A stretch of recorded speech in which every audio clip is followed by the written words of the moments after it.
everyone. Welcome to A Victim's Voice, previously called After Dark. Today's episode is going to be a short one. There have been new updates in the case of Shanquella Robinson, which I covered a little while back. It's actually episode number 13, but if you haven't listened yet, here's a little recap of the case. Shanquella Robinson was 25 years old and went to Cabo, Mexico with a group of friends to celebrate one of their birthdays in October of last year. They rented a beautiful villa on the beach and shared pictures of their first night there, eating great food, having drinks, and just having a good time. Then something horrible happened. Supposedly, Shanquella was found unconscious due to alcohol poisoning, or at least that's what her parents said they were told when the group of friends called them. Shanquella didn't recover and passed away later that day. Her family was confused and started wondering if there was more to the story when the group of friends returned to the States that same day, leaving Shanquella alone in Cabo. Her parents were visited by one of the friends who dropped off Shanquella's belongings, but they never reached out to the family again. Then a video surfaced showing a naked and drunk Shanquella getting beaten in the head and thrown around a room by one of the friends that she was there with, named Dejanay Jackson. The video was taken around 7 a.m. As she was being beaten, she didn't fight back at all. One of her so-called best friends, who was filming the incident, was chastising Shanquella for not fighting back. Hours later, around 2 p.m., the friends called for help. When responders arrived, she was dressed and in the living room. But in the video, she was naked and in a bedroom. So someone had dressed her and moved her before they called for help. A partial autopsy was performed in Mexico. They listed on her death certificate that the cause of death was severe spinal cord injury with atlas luxation, which is basically a broken neck. Her body was then returned to Charlotte, North Carolina, where the FBI requested a full autopsy be done. A second autopsy was done by the Mecklenburg County Medical Examiner's Office. Thomas Owens, the forensic pathologist, ruled the cause of death as undetermined and noted that Shanquella had several areas of linear and geographical abrasions on the abdomen, pelvis, legs, and arms, as well as a focal abrasion with bruising and underlying subgular hemorrhage on her forehead. She also had abrasions on her right cheek and a hemorrhage in her right eye. Dr. Owens also noted that there were no fractures to her spinal column and no evidence of any disruption of the spinal column alignment. He wrote, quote, "Based on the history and autopsy findings, it is my opinion that the cause of death in this case is undetermined.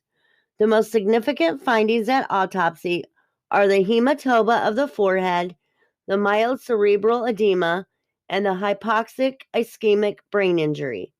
The hematoma is consistent with blunt force trauma, and the hypoxic ischemic changes to the brain are consistent with several hours of unattended survival with inadequate blood flow, oxygenation of the brain," end quote.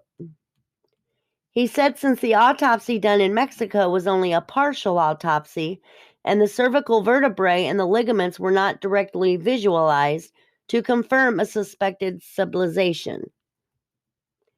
So basically in Mexico they said she had a broken neck, but the medical examiner in North Carolina says she didn't have a broken neck. He went on to say without sufficient history as to what went on that morning after the fight occurred, that it's impossible to say if her death was caused by the fight or by her stumbling around and hitting her head on something after the fight. Dr. Owens said it is likely that she could have had a concussion from the fight, but since the friends reported she was found unconscious in her bathroom, then it is possible she fell and hit her head in there. My question is, why are they believing the very friends who were seen beating her just hours before her death? When help got there, she was on the couch, so who knows if she was really ever in the bathroom. Instead of believing what the autopsy is actually showing, they are believing this group who hasn't been honest since the beginning. They tried to say it was alcohol poisoning until one of the girls got scared and released the video to the media. So, unfortunately, after the second autopsy was performed, the United States Department of Justice released a statement just last Wednesday.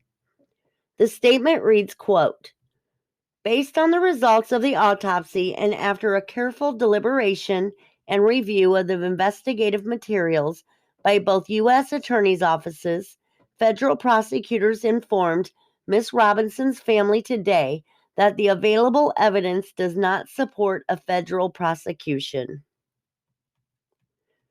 The Department of Justice did say if any more evidence does come forward, they will keep the case open and investigate.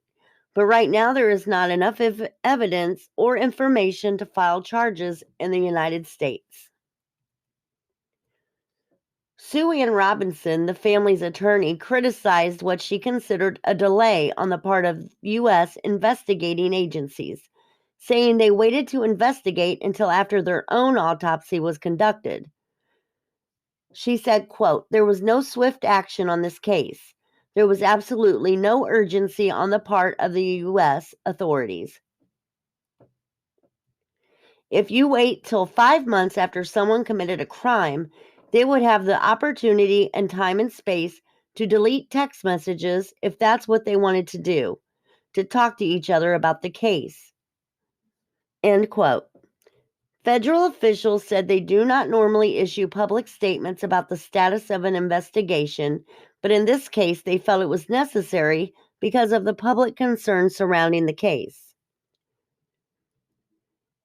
They said, quote, "It is important to reassure the public that experienced federal agents and seasoned prosecutors extensively reviewed the available evidence and have concluded that federal charges cannot be pursued." End quote. The family plans to hold a march to the State Department of Headquarters, Washington, D.C., on May 19th, the 200th day since Shanquella Robinson's passing, according to the family's attorney. She said, quote, "The message cannot be that U.S. citizens can go overseas and commit crimes against other U.S. citizens and come back and say that they're on base, that they're safe, that they're not going to be arrested, that there's going to be such a delay in the investigation that the evidence will have time to dissipate." End quote. Shanquella's family is going to continue fighting for the justice their daughter deserves. If any new information comes out, I will be sure to give you all another update. That's all for today. The episode on Mercedes Lane will come out in a couple days, and after that, we have a very special episode for you all, where we will be exposing an organization who takes advantage of grieving families. Until next time, take care and be safe.